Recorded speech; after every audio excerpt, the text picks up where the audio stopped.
Muy buenas noches, queridos hermanos, que el Señor les bendiga grandemente. Mil disculpas ayer, nuevamente hemos tenido un problema técnico. Siempre queremos que la palabra del Señor pueda llegar de la mejor manera a ustedes y siempre intentamos buscar lo mejor para el Señor, la excelencia, les decía el otro día, pero seguiremos intentando, mis hermanos. Entonces vamos a ir al Señor en oración antes de continuar el estudio, por favor. Señor, gracias le damos, Padre, por su bendita palabra. En esta noche la vamos a estudiar. Rogarle, Señor, su dirección, que me pueda ayudar de una manera clara, ordenada, compartir con mis hermanos las Escrituras y que pueda ser de bendición para ellos. Ayúdenos, Señor, es nuestra petición en el nombre de Cristo Jesús. Amén. Muy bien, ayer habíamos terminado de ver esta descripción maravillosa que el apóstol Juan hace de nuestro Señor Jesucristo, muy diferente a su primera venida, que vino humilde, como dice el apóstol Pablo, siendo en forma de Dios, no estimó el ser igual a Dios como cosa que aferrarse, sino que se despojó a sí mismo hasta la tomando la forma de siervo, hecho semejante a los hombres. Estando en esta condición se humilló hasta la muerte y muerte de cruz. Ahora vemos a Cristo realmente muy diferente, y todas estas descripciones que hemos hecho, ¿verdad? De manera individual, su túnica, el cinto de oro, los cabellos blancos, los pies a manera de bronce bruñido, aunque lo hemos hecho de manera individual para explicar, en realidad todo esto muestran como una unidad la grandeza de Jesucristo, la majestad, la gloria. Ahora Él está viniendo como juez, está viniendo como guerrero, como rey de reyes, para establecer su justicia acá en la tierra. Ahora el apóstol Juan va a tener una reacción. Ayer terminábamos así, al ver esta visión tan grande, ¿no? Él dice que cae como muerto, dicen las Escrituras. Si podemos leer un poco, dice el versículo 17, cuando le vi, caí como muerto a sus pies. Y esta reacción no era tanto tal vez por la fragilidad o la debilidad humana. Creo que él estaba considerando cuán indigno era para poder presenciar esta maravillosa revelación. Esto era algo normal en una persona que tenía temor de Dios. Lo mismo pasó con Moisés, que se postró ante Dios ahí en la zarza. Cuando pisó el lugar santo, era Dios mismo y hablando con él. Pasó con Abraham, pasó con Daniel cuando tuvo la visión. El apóstol Pedro también podemos mencionar, cuando no habían pescado nada durante la noche, el Señor Jesús les dice que lancen la red, ellos lo lanzan y dice que las barcas se hundían de tantos peces que habían sacado. El apóstol Pedro le dice: apártate de mí, Señor, porque soy hombre pecador. Y toda persona que presencia algo de la grandeza de Cristo, sin duda tendrá esa reacción. Y aquí él estaba como muerto, ¿no? Notemos que utiliza nuevamente la palabra como, es una comparación. No estaba muerto, ¿verdad? Pero estaba como muerto, el aliento le faltaba, le costaba respirar, sentía tal vez que las fuerzas le estaban abandonando. Y acá en esta situación, esa diestra que habíamos descrito, ¿verdad? Esa mano derecha, figura de poder y autoridad, pero a la misma vez de consuelo y protección, es la que va a poner sobre el apóstol para darle aliento, para animarlo, acompañada de esa voz dulce y tierna, ¿no? El Señor, que le va a decir: no temas, deja de tener temor, deja de tener miedo. Y a partir de acá vamos a ver razones o algunas razones para que Juan no tenga temor, ¿no? La primera la vemos en el versículo 17, la última parte, le dice: yo soy el primero y el último. Dice: no temas, porque yo soy el primero y el último. Y lo habíamos explicado esta frase anteriormente, que esto habla de su atributo incomunicable de eternidad. Yo soy el eterno, soy el primero, pero no como muchos grupos dicen, el primer ser creado. No, Él es la fuente, el origen de toda creación, como dice el apóstol Pablo. Él es la imagen del Dios invisible, el primogénito de toda creación, porque en Él fueron creados, dice, todas las cosas, las que están en los cielos, las que están en la tierra, visibles e invisibles, sean tronos, sean dominios, sean principados, sean potestades. todo fue creado por medio de Él y para Él. Y Él es antes que todas las cosas, y dice, y en Él subsisten también todas las cosas. El Creador era el que le estaba poniendo esa mano sobre Él y le estaba diciendo que no tenga temor. Pero la segunda razón por la que Él no debería tener temor, la vemos en el versículo 18, dice, y el que vivo, el que estaba con Él también era el Salvador. Tal vez la mejor forma de traducir esto sería el que tiene vida en sí mismo, pero también aquel que puede dar vida. El apóstol Juan ya lo había mencionado en uno de sus evangelios. Él había dicho que así como el Padre tiene vida en sí mismo, así también ha dado al Hijo el tener vida en sí mismo. En Él estaba la vida, dice, y la vida era la luz de los hombres. No tenía por qué tener miedo. Sin duda, de manera individual, cada persona tiene temor a ciertas cosas. Algunos tendrán a los insectos, las arañas, algunos tendrán temor a la oscuridad. Pero creo que un temor común de todos nosotros es perder la vida, es la muerte. Entonces Jesús le dice, no tienes por qué tener temor porque yo tengo vida en sí mismo y puedo dar esta vida al que yo quiero. Él le dijo eso a la hermana de Lázaro, si ustedes recuerdan, el que cree en mí, aunque esté muerto, vivirá. El que cree en el Hijo tiene la vida. Y esto va relacionado dice acá, y estuve muerto, a su obra expiatoria que Él realizó a favor de la humanidad. Sí, Él murió por usted y murió por mí, como ese Cordero de Dios que quita el pecado del mundo. Él se sacrificó por nosotros, pero dice, mas he aquí que vivo por los siglos de los siglos. Amén. Él era el primogénito de entre los muertos, si recuerdan, el que tuvo victoria sobre la muerte. Pedro dijo, hablando en relación a esto, suelto los dolores de la muerte por cuanto era imposible ser retenido por ella. El libro de Hebreos menciona que Cristo tiene una vida indestructible, el poder de una vida indestructible, dice las Escrituras. Y dice amén, así sea. Pero va a mencionar la tercera razón para que no tenga temor. Dice el versículo 18, la última parte, y tengo las llaves de la muerte y el Hades. Y el que tiene la llave es aquel que puede abrir puertas a bendiciones, a bienes, a secretos, a tesoros. Cuando dice acá que Jesús tiene las llaves, está hablando de poder, de su soberanía, de autoridad, ¿no? Y sobre dos cosas, como les digo, que son terribles para nosotros, ¿no? En primer lugar dice la muerte y el Hades. Y acá tenemos que explicar, ¿no? Estos dos son sinónimos, son diferentes. ¿Qué es la muerte y qué es el Hades, ¿no? Así que empecemos con la explicación de la muerte.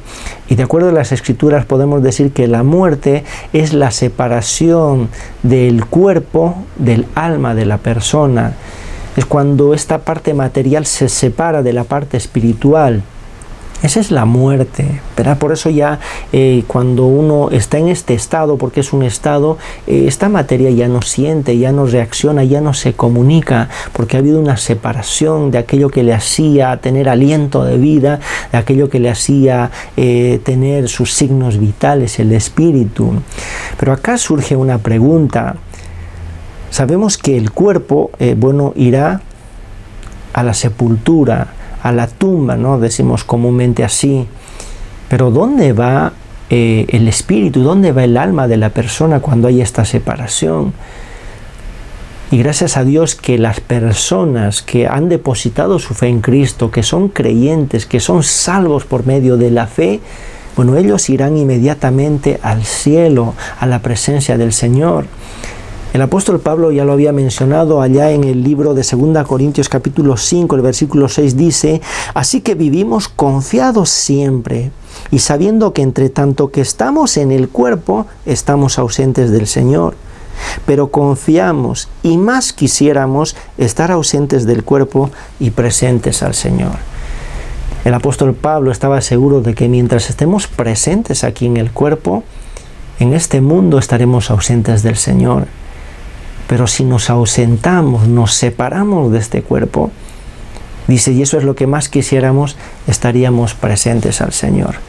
Él repite esta misma verdad cuando escribe la carta a los hermanos en la iglesia en Filipos. Y les dice, porque de ambas cosas estoy estrecho, de partir y estar con Cristo, lo que es muchísimo mejor sin duda, pero quedarme en la carne, en este cuerpo, es más necesario por causa de la obra, por causa de ustedes. Bueno, eso respecto a los creyentes, pero aquella persona que no ha creído en Cristo, que no tuvo fe en la obra del Salvador, ¿dónde va? Sin duda ese es el lugar a donde irá de una manera transitoria, el Hades. Aunque esta palabra se utiliza en la Septuaginta para traducir la palabra hebrea Sheol, ¿no?, que era la morada de los muertos, algunas veces se utiliza así para mencionar la sepultura, la tumba. Pero de acuerdo al relato que tenemos allí en el libro de Lucas capítulo 16, Jesús menciona al rico y Lázaro. Este hombre que tenía, dice, o estaba vestido de púrpura, de lino, ¿no?, hablando realmente de su gran riqueza, hacía banquetes no solamente en ocasiones especiales, sino todos los días. Y había otro que estaba ahí en la puerta de este hombre, Lázaro, que era un mendigo lleno de llagas, dice, al punto que venían los perros y le lamían estas heridas, y llega un momento donde ambos mueren. Y las Escrituras dice que vienen los ángeles y llevan a Lázaro al seno de Abraham, ¿no?, que es una figura, en realidad es un término que se utiliza para referirse simplemente al cielo. Y el seno de Abraham habla de un lugar de privilegio. Miren, este mendigo, sin duda que tenía fe en el Señor, fue llevado a un lugar de privilegio junto al lado del padre Abraham, del padre de la fe. Pero dice, el hombre rico muere y es sepultado, dice, y alzando sus ojos, justamente dice, en el Hades. Bueno, no tenemos tiempo para relatar más, pero varias veces menciona en este capítulo que este es un lugar de tormento, donde hay fuego. Él quería calmar un poquito la sed con una sola gota de agua. Pero ese es el destino de todos los injustos. El Hades es un lugar intermedio antes del infierno, donde están las almas de todas aquellas personas que mueren sin Cristo, y esto realmente causa mucho temor, ¿no? En esta historia maravillosa, miren, hay varias enseñanzas, ¿verdad? El nombre del rico no se halla por ningún lado, no se lo menciona, pero sin duda el nombre de Lázaro estaba registrado en el libro de la vida del Cordero, ahí estaba, y el Señor Jesús lo puede mencionar, era Lázaro. Este hombre que no fue llevado al Hades solamente por sus obras, sino porque no tenía fe en Dios. Sus obras evidenciaban lo que él tenía en su corazón, una vida de alegrías, vivamos el día, comamos y bebamos, como dicen las Escrituras, que mañana moriremos. Un hombre que no pudo demostrar misericordia a este hombre con llagas. Como les digo, aunque las obras no son para salvación, son una evidencia de ellas. El verdadero cristiano, el que realmente tiene su fe, como dice Santiago, por las obras demostrará esta fe. Pero él evidenció que realmente no tenía fe en el Señor. No le iba a ser muy difícil mandar a unos sirvientes para que le den un poco de comida para que limpien esas llagas. Algunos comentarios dicen que los perros tuvieron más misericordia de Lázaro que este hombre, porque el lamer las llagas, si ustedes ven que los perros, a veces los perros callejeros hacen esto, pero este lamer de las llagas es para aliviar un poco el dolor y para limpiar la herida. Y al parecer estos perros hacían esto con el mendigo Lázaro, pero este hombre no. Ahora Lázaro está en la presencia de Dios, recibiendo consuelo, recibiendo bendición, pero él está en un lugar de tormento. Y es algo que debe causar temor, y mucho más en este tiempo. Querido amigo que nos escucha, el COVID-19 está arrebatando muchas vidas. Sin duda todos moriremos, todos un día sufriremos este estado de separación del cuerpo y del espíritu. Lo que no sabemos es cómo. Algunos serán por accidente, algunos serán por vejez, otros serán por el COVID-19. Todos moriremos, pero no todos iremos al mismo lugar a pasar la eternidad. Y usted en esta noche puede decidir dónde pasar, El Hades es un lugar temporal, antes del infierno. Pero un día la gente, dice, muertos grandes y pequeños, o sea, independientemente de su condición económica, social, estarán delante del juez en el trono blanco. Y el que no se halló inscrito en el libro de la vida, dice, fue lanzado al lago de fuego. Este lago de fuego es la muerte segunda, dice las Escrituras. Sin duda, el Hades y el infierno, aunque hay fuego, hay tormento, el mayor tormento es que vivirán eternamente separados de Dios. Y esa es la segunda muerte, la muerte espiritual. Dice los homicidas, dice los cobardes incrédulos, los abominables y homicidas, los fornicarios y hechiceros, todos los idólatras y todos los mentirosos tendrán su parte en el lago de fuego, que es la muerte segunda. Ese será el destino de aquellos que no creen en Dios ni obedecen el Evangelio de nuestro Señor Jesucristo. Pero usted puede cambiar eso en esta noche y pedirle al Señor perdón por sus pecados. Arrepiéntase de ellos, decida dejarlos y pida salvación, pida misericordia de parte del Señor. Y nosotros, queridos hermanos, dice la palabra, que bienaventurado y santo el que tiene parte en la primera resurrección. La segunda muerte no tiene potestad sobre ellos. Y nosotros somos parte de este grupo. Hemos recibido la salvación por la fe en Cristo. Hemos creído en Cristo y tenemos la vida eterna. Gracias al Señor. No debemos tener temor a la muerte. El mismo Señor que dijo a Juan, no temas, es el mismo Señor que nos dice a nosotros que no debemos tener temor. Porque tenemos una vida que en el momento que partamos, como esos ángeles llevaron a Lázaro a la presencia del Señor, habrá ángeles en nuestro lecho de muerte que también nos llevarán a la presencia de Dios. Y gracias a Dios por eso. Vamos a terminar en oración. Señor, gracias le damos por este tiempo, gracias por su bendita palabra. Señor, le pido que realmente usted use esta enseñanza para salvación, pero también para consuelo y fortaleza, para que nuestra confianza pueda estar en las promesas registradas en su palabra.